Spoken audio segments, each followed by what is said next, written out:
Hi ನಮಸ್ತೆ, ನನ್ನ ಹೆಸರು ಶಂಕರಯ್ಯ ಅಂತೇಳಿ. ನಾವೊಂದು ಈ ಒಂದು ನೆಟ್ವರ್ಕ್ ಇಂಡಸ್ಟ್ರಿಯಲ್ಲಿ ಇರ್ತಾ 5 ವರ್ಷ ಆಯಿತು.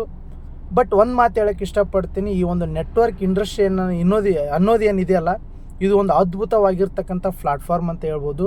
ಒಬ್ಬ ಸಾಮಾನ್ಯ ವ್ಯಕ್ತಿ ಅಸಾಮಾನ್ಯವಾಗಿ ಬೆಳೆದಕ್ಕೋಸ್ಕರ ಇರ್ತಕ್ಕಂಥ ಒಂದು ಇಂಡಸ್ಟ್ರಿ ಯಾವುದಾದ್ರೂ ಇದ್ದರೆ ಅದು ನೆಟ್ವರ್ಕ್ ಮಾರ್ಕೆಟಿಂಗ್ ಇಂಡಸ್ಟ್ರಿ. ಇವಾಗ ನೀವು ಅನ್ಕೋಬೋದು, ಸರ್ ರೈಟ್ ಸರ್, ನೀವೆಲ್ಲ ಹೇಳ್ತಾ ಇದ್ರೆ ನೆಟ್ವರ್ಕ್ ಇಂಡಸ್ಟ್ರಿ ಒಳಗಡೆ ಸಾಮಾನ್ಯ ವ್ಯಕ್ತಿ ಅಸಾಮಾನ್ಯವಾಗಿ ಬೆಳಿಬೋದು ಅಂತೇಳಿ. ಬಟ್ ನಾವು ಸಾಕಷ್ಟು ಜನಗಳನ್ನು ನೋಡ್ತಾ ಇದ್ದೀವಲ್ಲ ನೆಟ್ವರ್ಕ್ ಇಂಡಸ್ಟ್ರಿಯಲ್ಲಿ, ಫೇಲ್ಯೂರ್ ಆದ್ರೆ ನಾವು ಸಾಕಷ್ಟು ಜನ ನಾವು ಮಾರ್ಕೆಟಲ್ಲಿ ನೋಡ್ತಾ ಇದ್ದೀವಲ್ಲ ಅಂತ ಸಾಕಷ್ಟು ಜನ ಹೇಳ್ಬೋದು. ಬಟ್ ಅವ್ರು ಯಾವುದಕ್ಕೋಸ್ಕರ ಸಕ್ಸಸ್ ಆಗಿಲ್ಲ ಅನ್ನೋದನ್ನು ಸಾಕಷ್ಟು ಕಾರಣಗಳಿದ್ದಾವೆ. ಬಟ್ ಬೇಡ, ಒಂದು 2 ಕಾರಣ ಬಗ್ಗೆ ನಾನು ಅರ್ಥ ಮಾಡಿಸ್ತೀನಿ. ಬಹಳ ದೊಡ್ಡದಾಗುತ್ತೆ ವಿಡಿಯೋ ಅನ್ನೋದಕ್ಕೋಸ್ಕರ ಒಂದು 2 ಕಾರಣದ ಬಗ್ಗೆ ನಾನು ಅರ್ಥ ಮಾಡ್ಸೋಕ್ಕೆ ಇಷ್ಟಪಡ್ತೀನಿ. ಒಂದನೇ ಕಾರಣ ಏನು ಗೊತ್ತಾ, ಅವರು ನೆಟ್ವರ್ಕ್ ಇಂಡಸ್ಟ್ರಿಯಲ್ಲಿ ಬರ್ತಾರೆ, ಬಟ್ ಬಂದಿದ ತಕ್ಷಣ ಸಕ್ಸಸ್ ಬೇಕಂತಾರೆ. ನೆಟ್ವರ್ಕ್ ಇಂಡಸ್ಟ್ರಿಯಲ್ಲಿ ಬರ್ತಾರೆ, ಬಂದಿದ ತಕ್ಷಣ 2 ತಿಂಗಳಲ್ಲಿ ಸಕ್ಸಸ್ ಬೇಕಂತಾರೆ. ಸಾಧ್ಯನೇ ಇಲ್ಲ. ಯಾವುದಕ್ಕೋಸ್ಕರ ಅಂತಂದ್ರೆ, ನೀವೊಂದು ಫಿಲ್ಮ್ ಇಂಡಸ್ಟ್ರಿಗೆ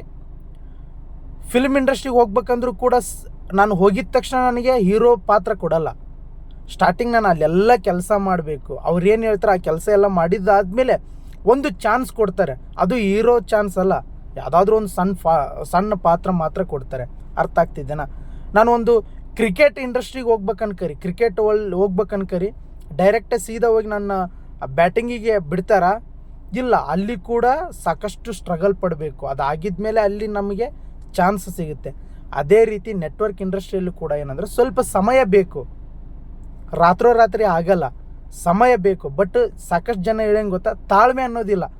2 ತಿಂಗಳಲ್ಲಿ ಸಕ್ಸಸ್ ಸಿಕ್ಕಿಲ್ಲ, ಸರಿ ಇಲ್ಲಪ್ಪ ನೆಟ್ವರ್ಕ್ ಮಾರ್ಕೆಟಿಂಗ್, ಸರಿ ಇಲ್ಲ ಈ ಇಂಡಸ್ಟ್ರಿ, ಜನನ ಮೋಸ ಮಾಡ್ತಾರೆ, ಜನನ ಹಾಳು ಮಾಡ್ತಾರೆ ಅನ್ನೋ ಒಂದು ಮನಸ್ಥಿತಿಯಲ್ಲಿ ಸಾಕಷ್ಟು ಜನಗಳಿದ್ದಾರೆ. ಅದಕ್ಕೋಸ್ಕರ ನಾನು ಹೇಳ್ತೀನಿ, ಬಟ್ ನೀವು ನೆಟ್ವರ್ಕ್ ಇಂಡಸ್ಟ್ರಿಯಲ್ಲಿ ಸಕ್ಸಸ್ ಆಗಬೇಕಾ, 2 ರಿಂದ 5 ವರ್ಷ. ಅದು ನಾನು ಸುಮ್ಮನೆ ನಾನು ಇನ್ವಾಲ್ವ್ಮೆಂಟ್ ಆಗಿದ್ದೀನಿ, ಜಾಯಿನ್ ಆಗಿದ್ದೀನಿ, ಮತ್ತು ನಾನು ಸಕ್ಸಸ್ ಆಗಿಲ್ಲ ಅಂದ್ರೆ ಆಗಲ್ಲ. ಇದಕ್ಕೆ ಆದಂಥದ್ದು ಪರಿಶ್ರಮ ಇರುತ್ತೆ, ಇದಕ್ಕೆ ಆದಂಥದ್ದು ಕೆಲಸ ಇರುತ್ತೆ. ಈ ಒಂದು ಇದರಲ್ಲಿ ಏನು ನಾನು ಕೆಲಸ ಮಾಡಬೇಕು, ಆ ಕೆಲಸ ಮಾಡಬೇಕು. ನಾನು ಕೆಲಸ ಮಾಡಿದ್ಮೇಲೆ ಸಕ್ಸಸ್ ಸಿಗುತ್ತೆ. ಅರ್ಥ ಆಗ್ತಿದ್ದೇನಾ? ಅದಾಗಿದ್ಮೇಲೆ 2ನೇ ಕಾರಣ ಏನು ಗೊತ್ತಾ, ಈ ಇಂಡಸ್ಟ್ರಿಯಲ್ಲಿ ಎಲ್ಲರೂ ಜಾಯಿನ್ ಆಗ್ತಾರೆ, ಬಟ್ ಮೀಟಿಂಗ್ ಬರಲ್ಲ, ಟ್ರೈನಿಂಗ್ ಬರಲ್ಲ. ನೋಡಿ, ನೀವು ಜಾಯಿನ್ ಆಗ್ತೀನಿ, ಒಂದು 10,000 ಯಾಕೆ 20,000 ಪ್ರಾಡಕ್ಟ್ ತಗೊಂತೀನಿ, ಬಟ್ ನಾನು ಮೀಟಿಂಗ್ ಬರಲ್ಲ, ನಾನು ಟ್ರೈನಿಂಗ್ ಬರಲ್ಲ, ನಾನು ಯಾವುದ್ರ ಬಗ್ಗೆ ಮಾಹಿತಿ ತಗೊಳಲ್ಲ ಅಂದರೆ ಹೆಂಗೆ ಸಕ್ಸಸ್ ಆಗ್ತೀರಾ? ನಾನು ಸ್ಕೂಲಿಗೆ ಹೋಗಲ್ಲ, ನಾನು ಹೆಸರು ಬರೆಯೋದು ಕಲಿಬೇಕಂದ್ರೆ ಹೆಂಗೆ ಸಾಧ್ಯ? ಅರ್ಥ ಆಗ್ತಿದೆ ನಾನು ಹೇಳೋದು? ನಾನು ಸ್ಕೂಲಿಗೆ ಹೋಗ್ತೀನಿ, ನಾನು ಒಳಗಡೆ ನಾನು ಕ್ಲಾಸಲ್ಲಿ ಕೂತ್ಕೊಳ್ಳಲ್ಲ ಅಂದರೆ ಹೆಂಗೆ?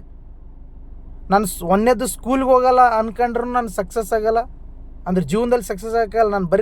ನನ್ನ ಹೆಸರಾದ್ರೆ ನಾನು ಬರಿಬೇಕಲ್ಲ, ಹಂಗಾದ್ರೆ ನಾನು ಸ್ಕೂಲ್ಗೆ ಹೋಗಲೇಬೇಕಲ್ಲ, ಸ್ಕೂಲಲ್ಲಿ ಕೂತ್ಕೊಳ್ಳೇಬೇಕಲ್ಲ. ಅದೇ ರೀತಿ ಈ ಒಂದು ನೆಟ್ವರ್ಕ್ ಇಂಡಸ್ಟ್ರಿಯಲ್ಲಿ ಕೂಡ ನೀವು ಸಕ್ಸಸ್ ಆಗಬೇಕಂತಂದರೆ ನೀವೇನು ಮಾಡಬೇಕಪ್ಪ ಅಂತಂದರೆ, ನೋಡಿ, ಟ್ರೈನಿಂಗ್ಗಳನ್ನು ಅಟೆಂಡ್ ಆಗಬೇಕು, ಮೀಟಿಂಗ್ಗಳನ್ನು ಅಟೆಂಡ್ ಆಗಬೇಕು. ಎಷ್ಟು ಟ್ರೈನಿಂಗ್ ಅಟೆಂಡ್ ಆಗ್ತೀರಾ, ಎಷ್ಟು ಮೀಟಿಂಗ್ ಅಟೆಂಡ್ ಆಗ್ತೀರಾ, ಅಷ್ಟು ನಿಮ್ಮ ಒಂದು ಬುದ್ಧಿ ಅಂದರೆ ಅಷ್ಟು ಒಂದು ನಿಮ್ಮ ಬುದ್ಧಿಶಕ್ತಿ ಹೆಚ್ಚಿಗೆ ಆಗುತ್ತೆ.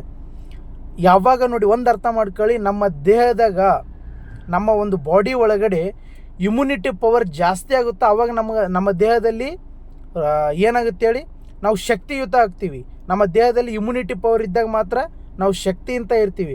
ಅದೇ ರೀತಿ ನಮ್ಮ ಒಂದು ನಾಲೆಜ್ನ ಬುದ್ಧಿಶಕ್ತಿ ಮಾಡ್ಕೋಬೇಕಂತಂದರೆ ಟ್ರೈನಿಂಗ್ ಮೀಟಿಂಗ್ ಬಂದಾಗ ಮಾತ್ರ ಸಾಧ್ಯ. ಅದಕ್ಕೋಸ್ಕರ ನೆಟ್ವರ್ಕ್ ಇಂಡಸ್ಟ್ರಿಯಲ್ಲಿ ಸಾಕಷ್ಟು ಜನ ಫೇಲ್ಯೂರ್ ಆಗಕ್ಕೆ ಮೇಜರ್ ಕಾರಣ ಏನು ಹೇಳಿ, ಒಂದು ಬಂದಿದ ತಕ್ಷಣ ಸಕ್ಸಸ್ ಆಗಬೇಕಂತ ಬರ್ತಾರೆ, ಸಕ್ಸಸ್ ಆಗಲ್ಲ. 2ನೇದು ಮೀಟಿಂಗು ಟ್ರೈನಿಂಗ್ ಬರಲ್ಲ, ಸಕ್ಸಸ್ ಆಗಲ್ಲ. ಅರ್ಥ ಆಗ್ತಿದ್ದೀನ? ಅದಕ್ಕೋಸ್ಕರ ಏನಪ್ಪ ಅಂತಂದರೆ ನೀವು ಆ ಥರ ಆಗಕ್ಕೆ ಹೋಗಬೇಡಿ. 2 ರಿಂದ